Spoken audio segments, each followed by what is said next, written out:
Imagine a man so feared by his enemies, yet so respected that even Christian knights called him a noble adversary, a warrior who defeated the Crusaders, reclaimed Jerusalem, but refused to bathe in gold while his people struggled.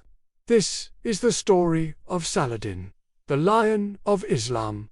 Saladin, born in 1137 in Tikrit, Iraq, wasn't destined to be a conqueror. His family was Kurdish, serving under the powerful Zengid dynasty.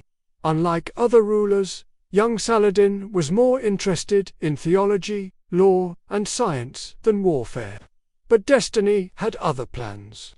Trained under his uncle Shirkuh, a seasoned general, Saladin's path to greatness began in Egypt far from his homeland.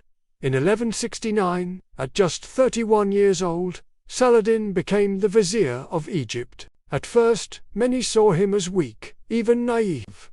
But within 2 years, he consolidated power, abolished the Fatimid Caliphate, and restored Egypt to Sunni rule. By 1174, Saladin declared himself Sultan of both Egypt and Syria, uniting the Muslim world under his leadership. His mission was clear: resist the Crusaders and reclaim Jerusalem. The Crusaders had carved out kingdoms in the Holy Land for nearly a century. Saladin knew that to defeat them, he needed unity, discipline, and faith. His greatest test came at the Battle of Hattin in 1187. With clever tactics, he lured the Crusader army into the blazing summer heat, cut off their water supply, and crushed them. Captured was none other than King Guy of Jerusalem. Yet, unlike many medieval rulers, Saladin showed mercy. He spared the king's life, though he executed Reynald Dachwana, a brutal crusader who had terrorized Muslim pilgrims. On October 2, 1187, Saladin entered Jerusalem. For Christians, it was a devastating loss. But unlike the Crusaders who massacred Muslims and Jews in 1099, Saladin allowed civilians safe passage. He even arranged escorts for those who couldn't afford the journey. News of his mercy shocked Europe. Richard the Lionheart himself led the Third Crusade in response.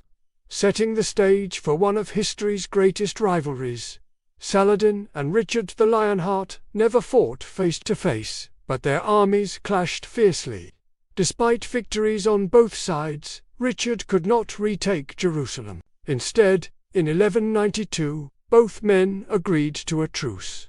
Jerusalem would remain under Muslim control, but Christian pilgrims could visit freely.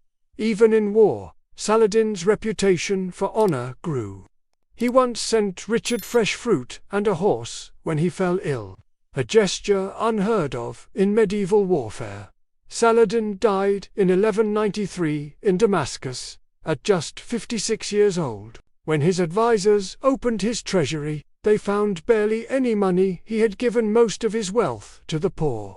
His legacy endures not just in Muslim history, but in the respect of his enemies. To this day, Saladin remains a symbol of justice, mercy, and unity. Saladin wasn't just a conqueror, he was a leader who valued honor above bloodshed, a man who proved that true greatness lies not in cruelty, but in mercy. Do you think Saladin's approach to warfare would work in today's world of politics and power struggles? Tell us in the comments below.